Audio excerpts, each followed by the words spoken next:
nós vamos ter um palestrante de Minas Gerais. Deixa eu pescar aqui o nome dele. Ele se chama, o nosso palestrante, Nicola José Fratari Neto. Ele é da cidade de Ituiutuba, Minas Gerais, onde também reside. É doutor em educação, sociólogo. No movimento espírita, participa do Centro Espírita Ceareiros de Jesus, em sua cidade natal. E ele vai falar sobre o nosso querido irmão Jerônimo Mendonça. Vai trazer aqui muitas coisas que ele conviveu, não é? Com Jerônimo. Ele é da mesma cidade, são conterrâneos. O Jerônimo já não se encontra mais conosco, mas esse nosso irmão que vai vir fazer a palestra no dia 15 de outubro, ele conviveu com o Jerônimo. E, portanto, aí é que ele vai trazer com grande riqueza o que o Jerônimo deixou de grande exemplo de fé para nós. Então é interessante esse convite e eu estou convidando a todos com muito carinho para que possam estar conosco nesta noite. É um dia de quarta-feira também, das 19 às 20, no mesmo horário aqui das nossas palestras do dia a dia. E que ele vai realmente falar sobre o Jerônimo Mendonça. O tema é justamente esse: Jerônimo Mendonça, exemplo de fé. E aí nós vamos ver quão incrível é realmente a gente desenvolver a fé em nós. Porque o Jerônimo, ele traz assim, meu Deus, coisas incríveis mesmo. Eu já tive a oportunidade de assistir alguns vídeos dele e eu acho realmente que é muita fé ali para passar tudo que ele passou e viajou e palestrando na condição que ele se encontrava, e isso é tudo. Quando a gente tem uma fé dessa, realmente remove montanhas, né? Como dizia o nosso mestre Jesus. Vamos agora fazer a nossa oração para começar o nosso trabalho com o nosso irmão querido James Ney. Acalmar as nossas mentes, nossos corações, pensamentos e sentimentos, para que possamos receber do alto as bênçãos, todo esse movimento de cura, de acolhimento a nós outros aqui. E que possamos, irmãos queridos, estarmos receptivos através dos nossos pensamentos, da nossa vontade, do nosso querer.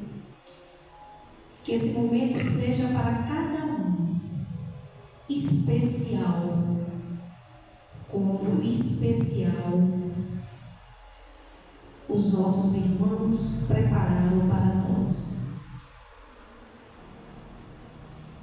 E que os nossos amigos espirituais envolvam o nosso irmão James Ney com as suas vibrações de amor,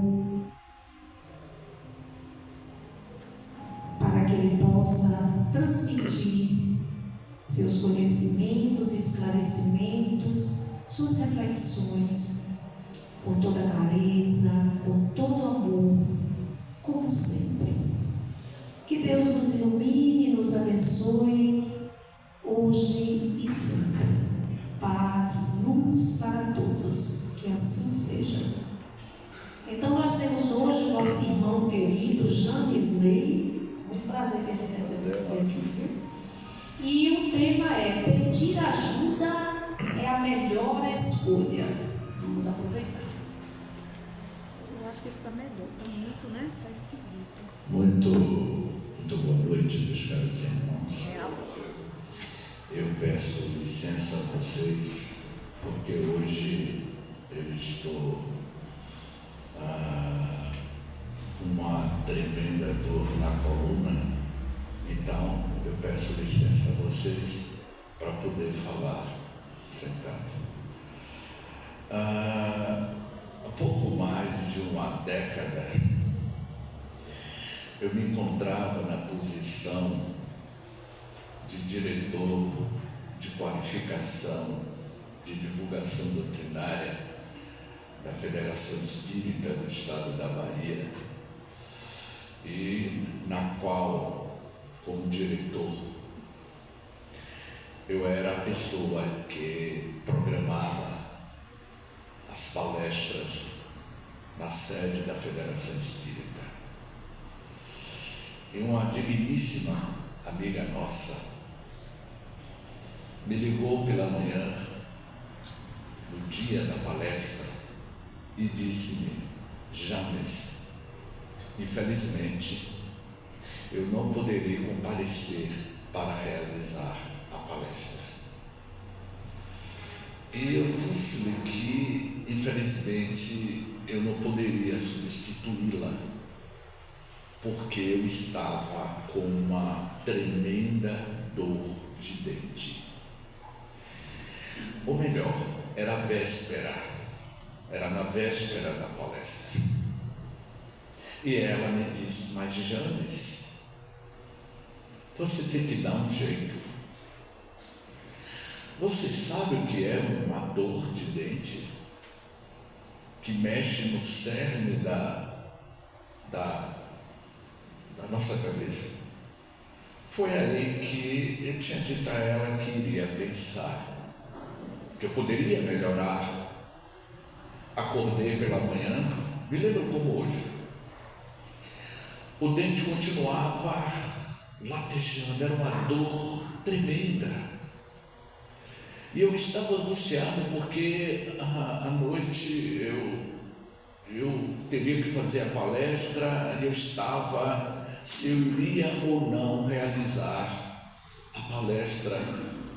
Foi quando, nessa minha indecisão de quem eu poderia pedir ajuda, não é esse o tema? Pedir ajuda é a melhor escolha, esse é o tema da noite de hoje. E eu estava vivendo esse conflito sozinho, com uma tremenda dor de dente que eu não desejo para o meu maior inimigo. Foi aí que eu olhei para a minha estante, e lá na minha estante estava uma série de livros, vários livros na minha estante. E por intuição, dentre várias prateleiras de livros que eu tenho na nossa biblioteca pessoal, eu puxei um livro. Quando eu puxei o livro, que eu li a capa do livro, o título do livro era O Gigante Deitado, a História de Jerônimo Mendonça. Quando eu peguei aquele livro, O Gigante Deitado, e que eu confesso a vocês que eu tinha comprado esse livro, eu vou fazer spoiler para que no dia 15 de outubro você venha assistir a palestra, que eu vou ver se eu também venho assistir essa célebre palestra do dia 15 de outubro. Mas dando spoiler, porque a história de Jerônimo Mendonça é fascinante. E como ela me deu a introdução para a minha palestra, eu vou pegar a história de Jerônimo Mendonça e vou introduzir na nossa palestra com essa experiência que eu tive com Jerônimo Mendonça aqui em Salvador, e como Jerônimo Mendonça me auxiliou no momento em que eu estava com uma simples, tremenda dor de dente.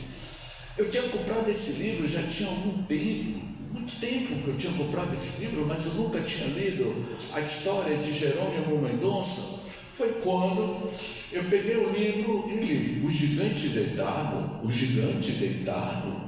e comecei a ler o livro não é muito grosso, eu li o livro a manhã inteira, e ao término de ler a trajetória evolutiva e espiritual de Jerônimo Mendonça, eu olhei para mim mesmo e disse: James, tome vergonha.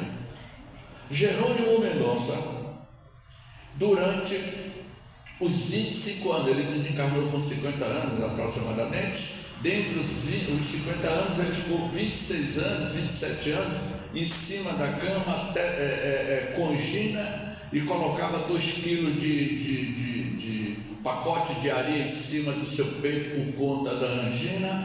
Jerônimo Mendonça, o que movia Jerônimo Mendonça era essa conexão com o divino através da fé, através que ele estabelecia uma conexão, um contato com os benfeitores espirituais nos momentos da noite escura da alma de Jerônimo Mendonça, e que eu digo que cada um de nós temos a noite escura da nossa alma, e naquele momento eu estava com tremenda dor que latejava, e eu li a história de Jerônimo Mendonça, que ao longo da vida dele, ele fundou 5 centros espíritas.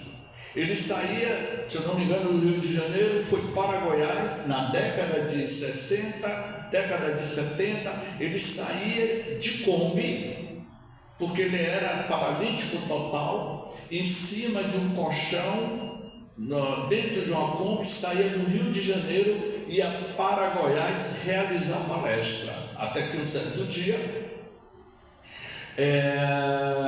o Centro Espírita em Goiás iria divulgar a presença de Jerônimo Mendonça. Foi quando um cidadão disse: mas o que eu divulgo na rádio? Como é que eu posso divulgar a presença de Jerônimo Mendonça nesse Centro Espírita em Goiás? Foi quando o diretor do Centro Espírita disse: divulgue qualquer coisa que você queira.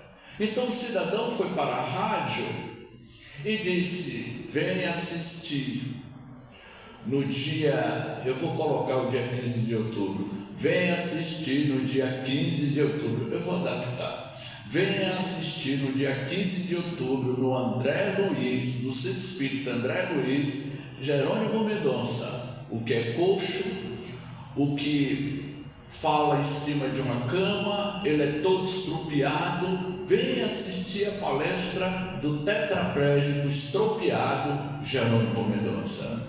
E quando isso foi divulgado na rádio na década de 70, até o padre da paróquia foi assistir a preleção, a palestra de Jerônimo Mendonça, o gigante deitado.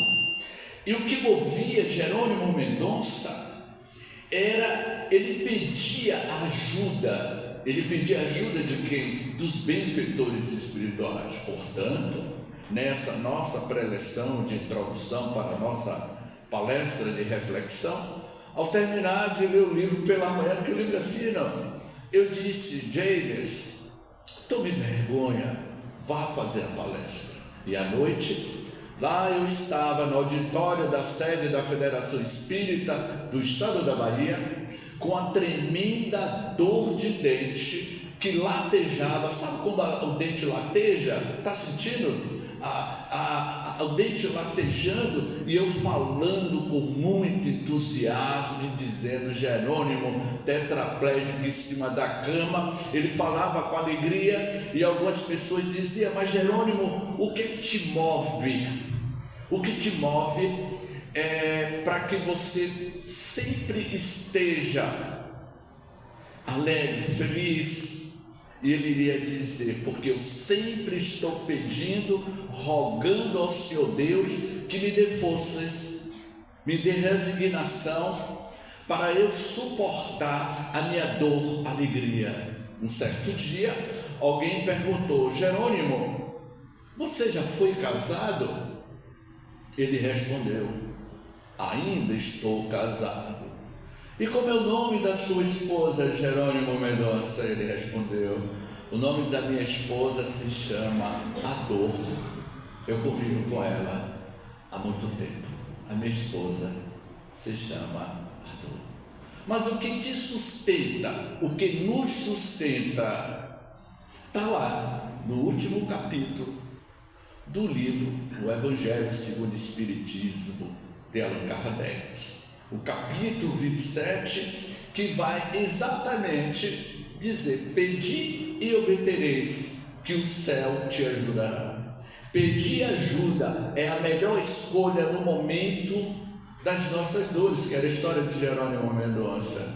Eu terminei a palestra morrendo de dor de dente, mas feliz da vida, porque eu disse: se ele, Jerônimo Mendonça, em cima de uma cama, viajava no Brasil inteiro, por causa de uma dor, eu não vou fazer a palestra, por conta de um problema de coluna que eu tenho, eu não vou lá para o André Luiz.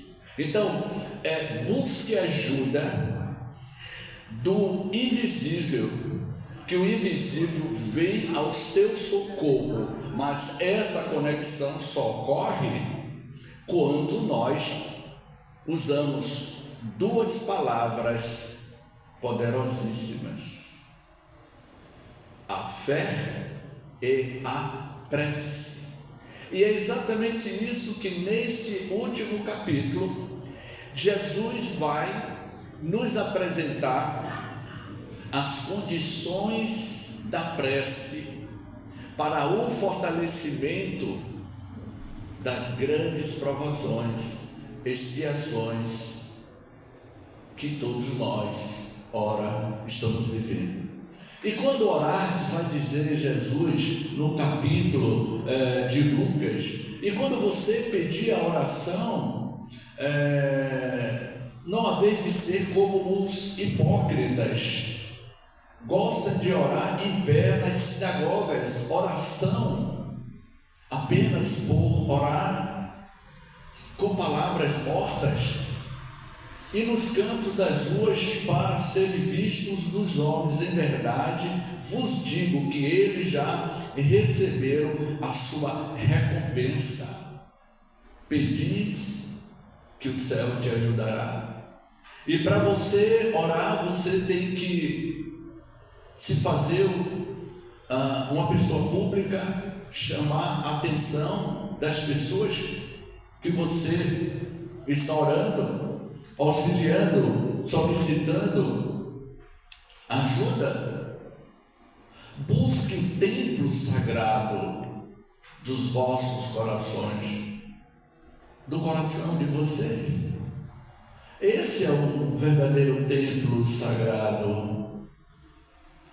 No momento íntimo, quando você está com você mesmo ou com você mesma, naquele diálogo de intimidade pura, é você com o seu divino, é você se conectando com o Criador, com o Pai. Madre Teresa de Calcutá, que também era uma gigante da alma, tanto quanto Jerônimo Mendonça e tanto quanto a Madre Irmã Dulce.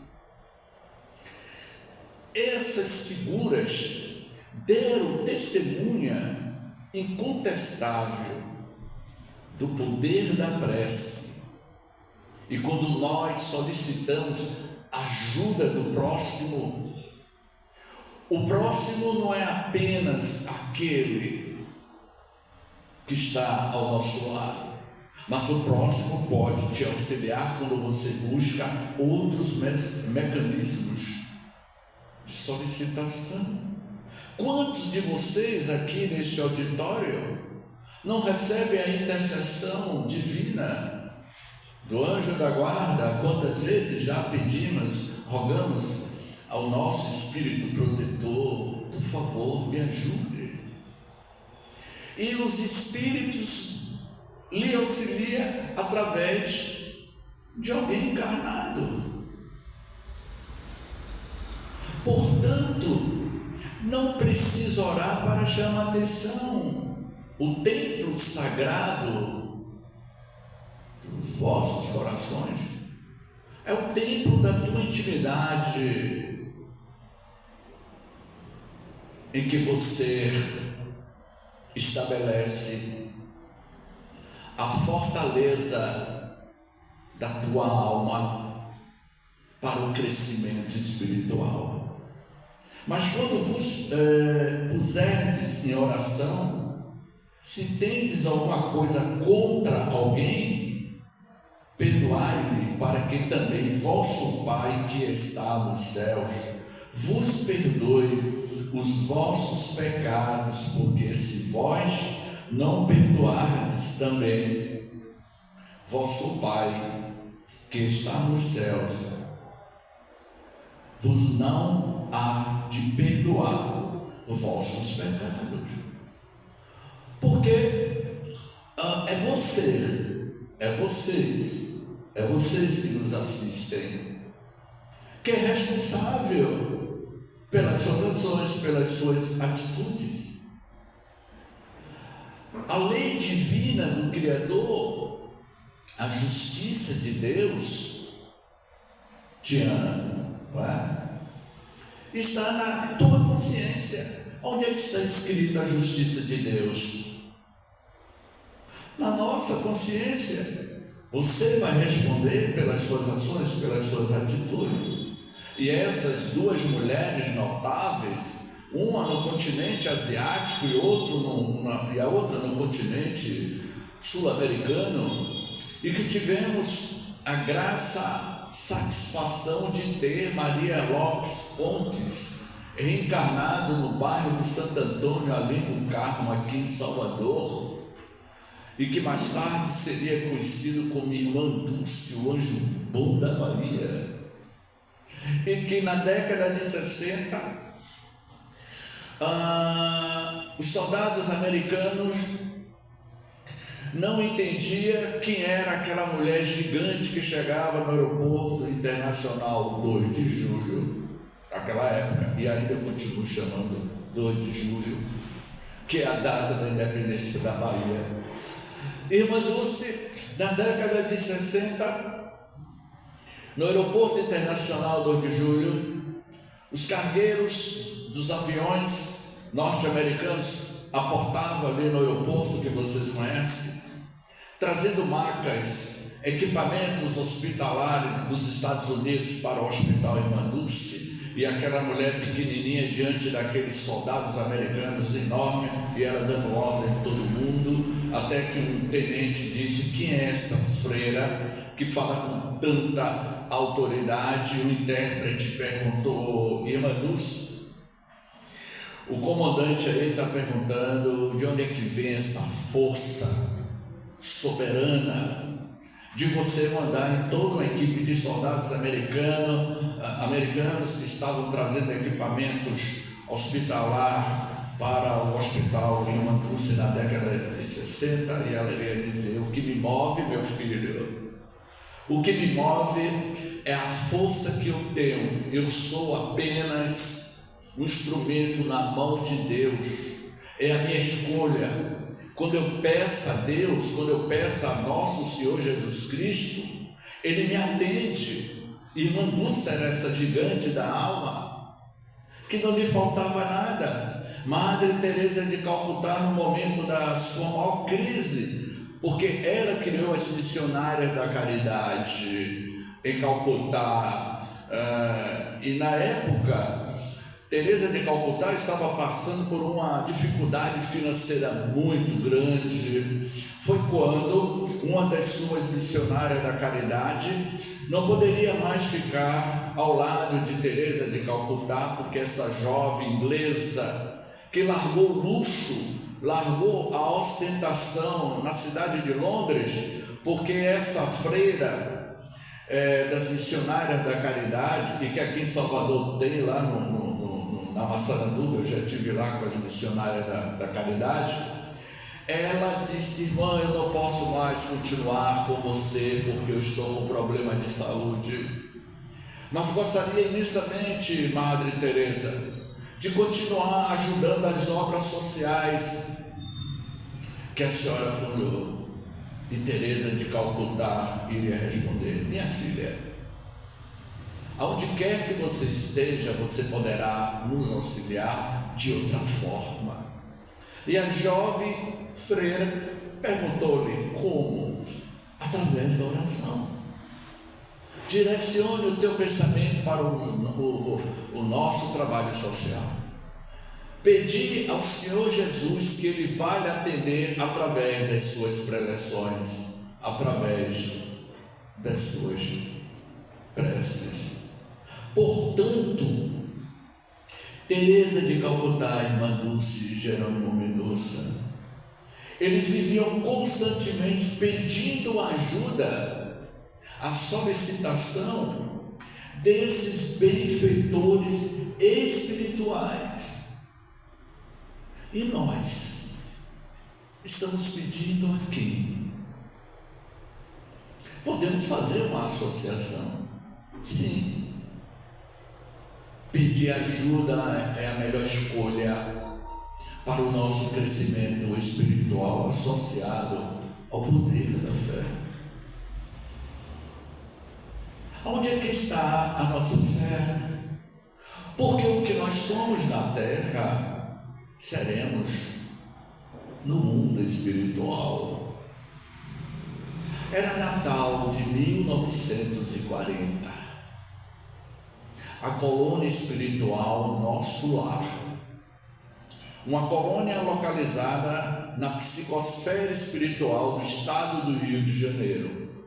A colônia Nosso Lar, aonde nos anos 40 vai narrar André Luiz que havia aproximadamente 1 milhão de espíritos desencarnados. Era a população da colônia Nosso Lar na década de 40 a 85 anos atrás, quando no mundo espiritual desta colônia os espíritos estavam comemorando o nascimento de Jesus. E quando eu entrei hoje aqui neste auditório, e todas as vezes que eu ouço uma música tocando Jesus, Alegria dos Homens, de Jean Sebastião Bach, era o que estava tocando, a gente sente essa vibração que vocês nem imaginam. E naquela época, no mundo espiritual, estavam tocando a música Jesus, Alegria dos Homens.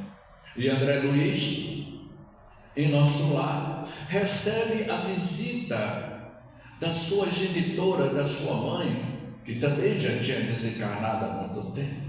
Só que a mãe de André Luiz, ela residia em uma colônia espiritual muito mais evoluída do que a colônia espiritual Nosso Lar. E a mãe de André Luiz foi até André visitar, porque ela precisava lhe revelar algo, uma decisão de escolha, de atitude que a mãe de André Luiz tomou. O calendário terrestre marcava 1940. E André Luiz pergunta-lhe: mãe, qual é a tua escolha? E ela respondeu: André, eu vou reencarnar. André Luiz tomou aquele susto. Essa história que eu estou narrando é um dos capítulos do livro Nosso Lar, psicografado por Francisco Cândido Xavier, pelo espírito André Luiz. Mãe, você vai reencarnar? Sim, André, hei de reencarnar. E vou precisar da tua ajuda. Mas, mãe, você vai mergulhar naquele mundo de sombras, naquele mundo em litígio? Sim, André, eu vou reencarnar. Vou pontuar mais uma vez. A mãe de André Luiz era um espírito muito evoluído.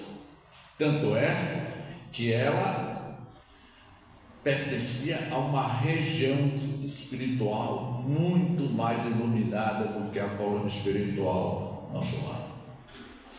Mas por que você vai reencarnar, mãe? E ela disse: seu pai se encontra nas regiões da sombra, nas regiões do umbral. Seu pai se comprometeu muito, André. Ele se comprometeu em... Eu vou traduzir porque o André Luiz, ou foi o revisor do livro Nosso Lar, ele não colocou essa palavra, mas nas entrelinhas, na realidade, o pai de André Luiz teve 3 amantes, 3 mulheres. E ela, a mãe de André, ia dizer: eu vou reencarnar porque eu preciso ajudar, auxiliar teu pai que está nas zonas de sofrimento. E as 3 mulheres que ele se comprometeu, que eram as amantes de papai. Ora, André, ela deu aquele sorriso. É evidente que eu vou reencarnar, vou reencontrar com seu pai e vou receber as 3 amantes dele como as minhas filhas. André foi impactado. E eu, mamãe, tu ainda continuarás aqui na colônia espiritual, nosso lar, no mundo espiritual, porque eu preciso da tua ajuda, para que você, do lado de cá, você possa sempre estar nos auxiliando.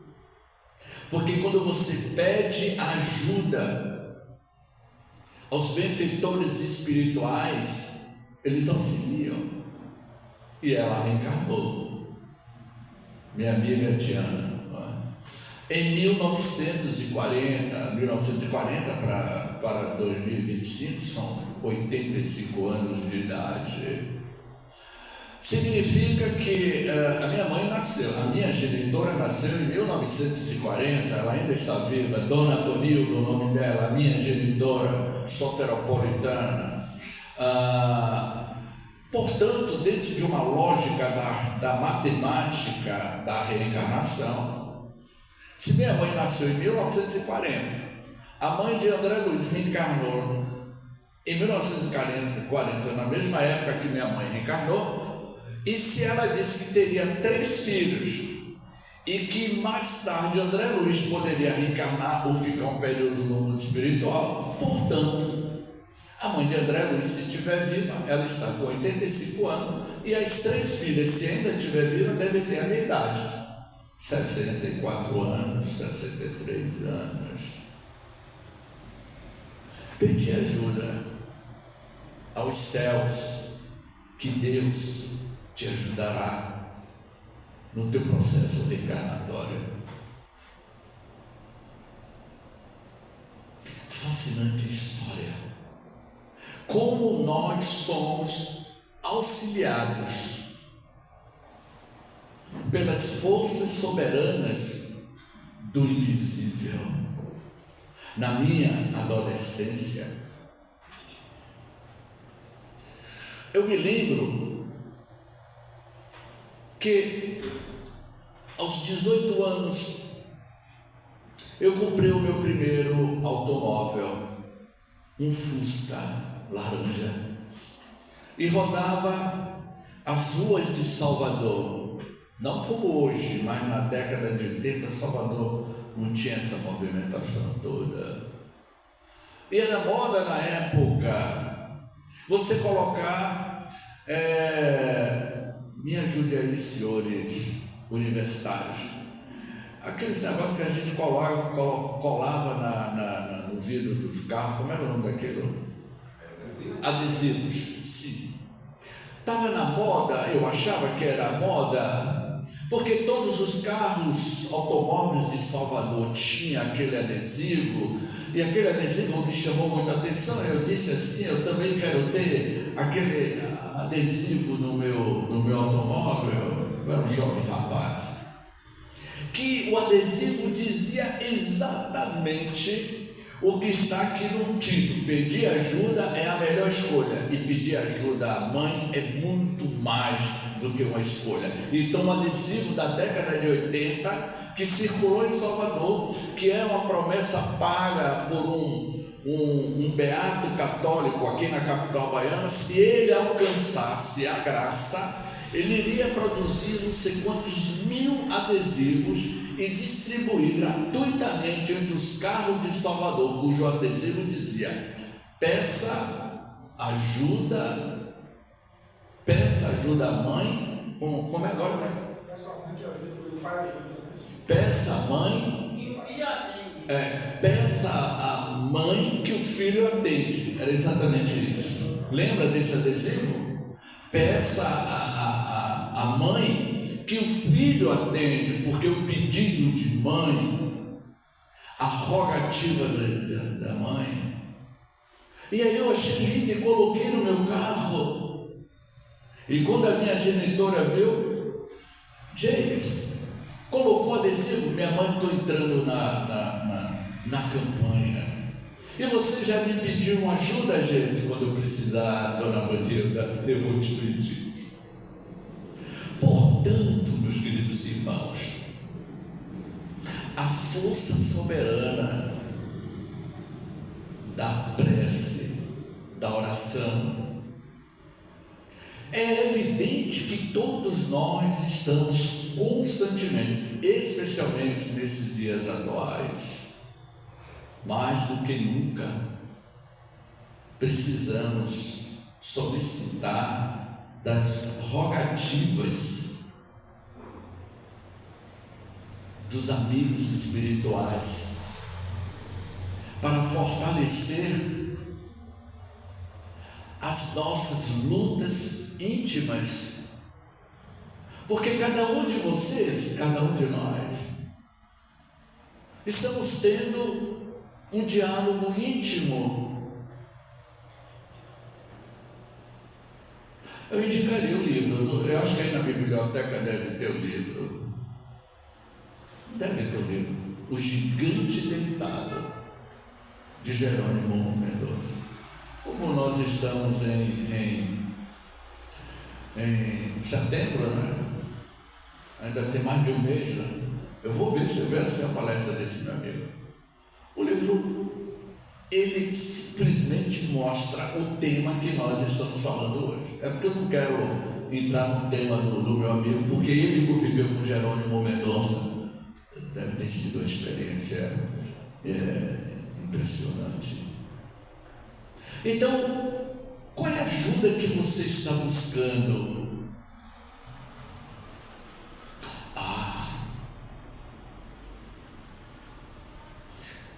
17 de janeiro, né? A lavagem do Bonfim é 17 de janeiro, não sei. É sexta-feira? Não é sempre quinta-feira. Salvador para o Brasil, as emissoras de TV focaliza quem tem fé, vai a pé, sai da Igreja da Conceição e vai até o Bonfim, movido, alguns pelo seu sincretismo, pela tua fé, e a maioria pelo simples fato de banalidade. E vai. Mas quando a gente convida para uma ajuda espiritual, eu não vou, eu estou cansado. Subir aquelas escadarias. Onde é que fica mesmo o centro espírita André Luiz? Fica no bairro do Tororó, praticamente ao lado da estação da Lapa. É só pegar o metrô. Não, é muito distante. Você mora onde? Eu moro no Imbuí. Mas tem a estação do Imbuí, você... mas é muito longe. Mas semana que vem vai ter uma festa profana. Eu não sou contra. Até para que eu pudesse entender por que o soteropolitano é tão festeiro, porque eu reencarnei em Salvador. Amo minha cidade. Então eu resolvi comprar um livro católico de um padre teólogo, cujo título do livro se chama A Morte é uma Festa. É o título do livro. E eu li esse livro há muitos anos atrás. E o livro fala exatamente por que Salvador, as irmandades da Boa Morte, as igrejas daquela época comemorava a morte de forma muito mais, vamos dizer assim, muito mais festiva, porque era a escolha deles, era a fé deles. Eu achei muito interessante a história que esse teólogo conta neste livro, porque o livro falava da fé, da conexão, da irmandade da Boa Morte com esses espíritos que vibram na mesma faixa energética, nas mesmas crenças, nas suas religiosidades.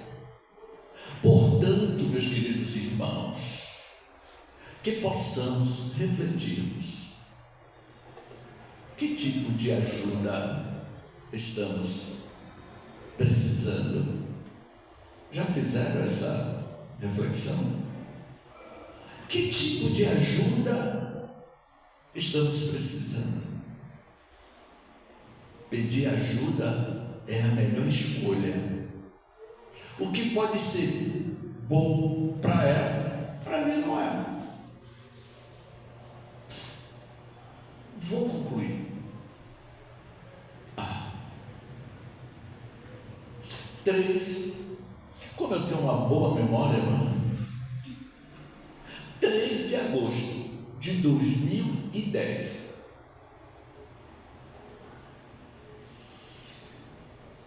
trabalhei muitos anos em um banco na capital baiana. Após 20 anos de um processo contra o banco, saiu a indenização coletiva dos ex-colegas deste banco. E receberíamos, depois de 20 anos, receberíamos a indenização. Quando eu recebi o telefonema do Sindicato dos Bancários aqui na Avenida 7, que era para que eu comparecesse às 5 da tarde para receber o meu cheque, a minha indenização. Meus queridos irmãos, minhas queridas irmãs, minha senhora, eu fiquei feliz da vida, que eu iria realizar o meu sonho, porque o valor da indenização chegava a R$1 milhão.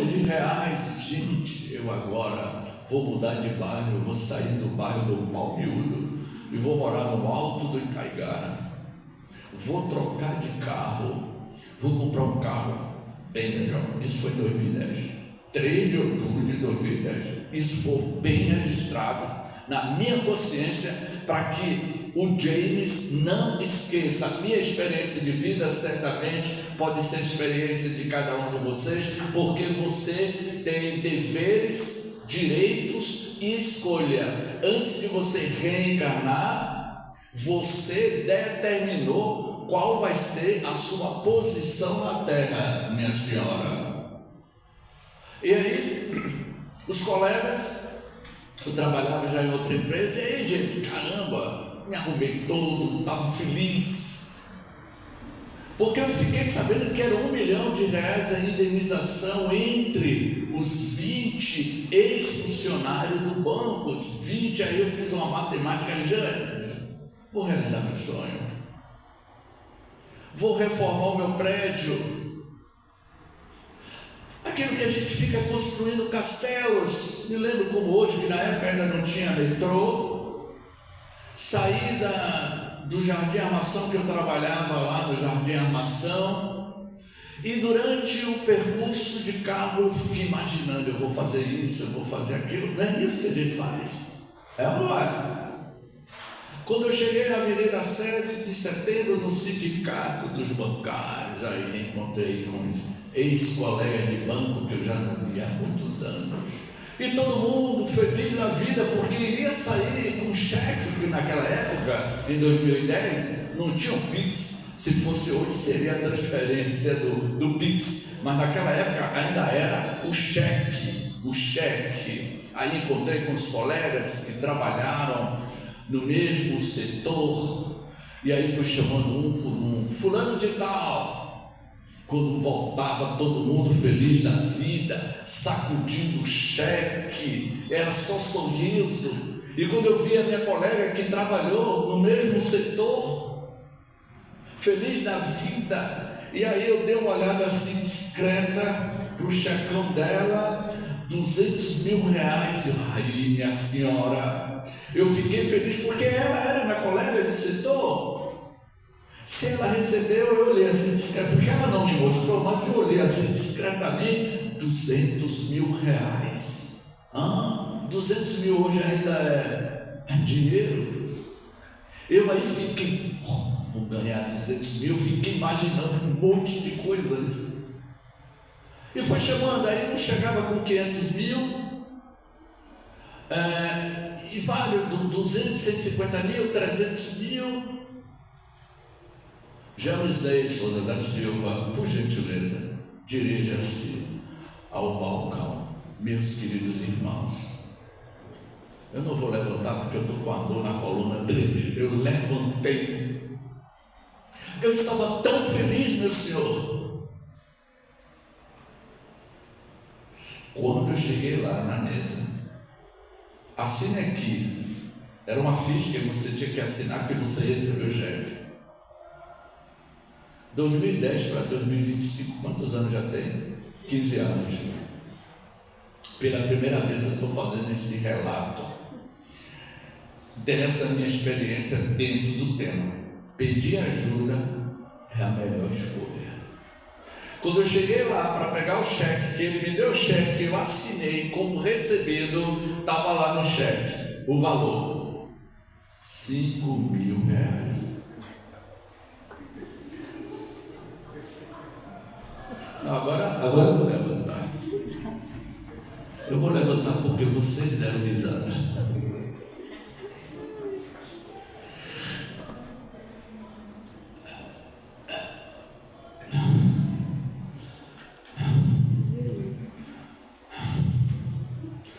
Todo mundo sorridente. O James, 10 anos de banco, recebeu um cheque de R$5.000 e aí eu fiquei pálido.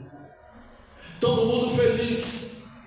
E aí, James, como é que foi aquela risada, minha senhora? A senhora está sentindo na pele que eu senti? Peguei o cheque e a minha colega que eu tinha visto com um cheque de 200 mil, e aí, James, como foi? Isso é maravilhoso. Guardei comigo mesmo. Eu não vou esquecer, 15 anos se passaram.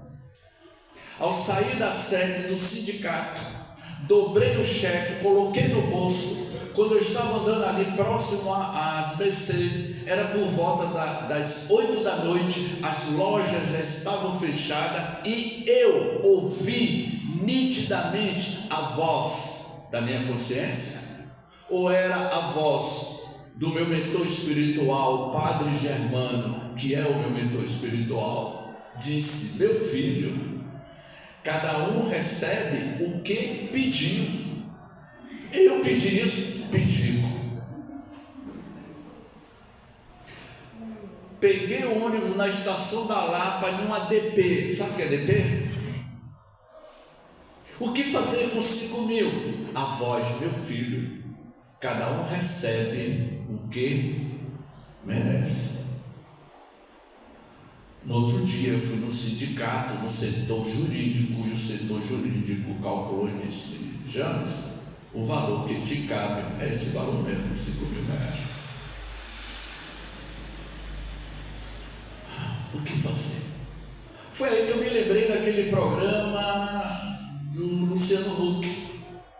Não tinha um programa de Luciano Huck que fazia reforma da casa, trocava tudo? Eu estava com meu cheque, eu disse: eu agora vou dar uma de Luciano Huck.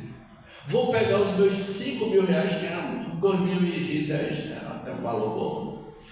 Troquei a fachada, botei lajota na frente do prédio nosso. E ainda disse: o resto eu vou investir no banheiro. Gastei meu dinheiro todo no banheiro, fiz um banheiro de luxo. Até hoje, quando eu entro no banheiro, eu me lembro. Depois, o meu amigo espiritual veio me dizer: James, meu filho, já imaginou se você recebesse uma fortuna? Eu não estaria aqui do lado de Tiana. Eu vou concluir. Pedir ajuda é a melhor escolha. Mas vejam o que vocês estão pedindo, porque pode ser um ônus muito pesado e vocês não suportarem. Quer ver um exemplo? Não sei quantas pessoas tem aqui no auditório. Por alto tem mais de 20 pessoas, né? Vamos dizer que todos vocês, inclusive a nossa amiga ali assistente, e quem ficou de fora foi o James e a e a Tiana. Vocês resolveram jogar na Mega Sena. Quem trabalha aqui na casa? Quem é trabalhador aqui da casa? Levanta a mão aí os trabalhadores da casa. 1, 2, 3. Os demais são frequentadores, mas sempre vem aqui, não é verdade? Você também é trabalhadora. Você também é trabalhadora. Vocês jogaram na Mega Sena, final de ano, 500 milhões de reais acumulado. Vocês fizeram um bolão na Mega Sena e vocês ganharam 500 milhões de reais. 500 milhões dividido por 20 vai dar mais de 100. Vai dar quanto? Mais ou menos 100 milhões aí? 400 mil para cada um de vocês. Agora o James e a Tiana não entrou no bolão. Não, eu vou fazer melhor. Se aqui tem 300 milhões, vai dar quanto? Quanto? Quantas pessoas? 30 pessoas, 300 milhões. Dá quanto? Não, vou aumentar. 1 bilhão de reais. 1 bilhão dividido por 30. É? 1 bi dividido por 30 pessoas, você vai receber milhões. Quanto? O senhor é bom de matemática, 3 milhões. Ok, 3 milhões. Agora a Tina e o James não entraram no bolão. Aí, na próxima quarta-feira, Tina me liga e diz: James, vamos para a doutrinária. Sabe o que vai acontecer quando eu voltar na quarta-feira aqui? Não vai ter ninguém aqui, nem você, nenhum dos trabalhadores vai estar aqui. Com 3 só vai estar o pobre do James, que não entrou no bolão, e o pobre da Tina. James, não é assim. Você quer testar o outro? Dê poder o outro. Por isso que veja lá o que você está pedindo. Mas para nós aqui, Tina, 3 milhões de reais são. Dá para fazer tudo. Perceberam? Pedir ajuda é a melhor escolha, mas vejamos bem o que estamos pedindo para o nosso crescimento espiritual. Gratidão a todos, muita paz.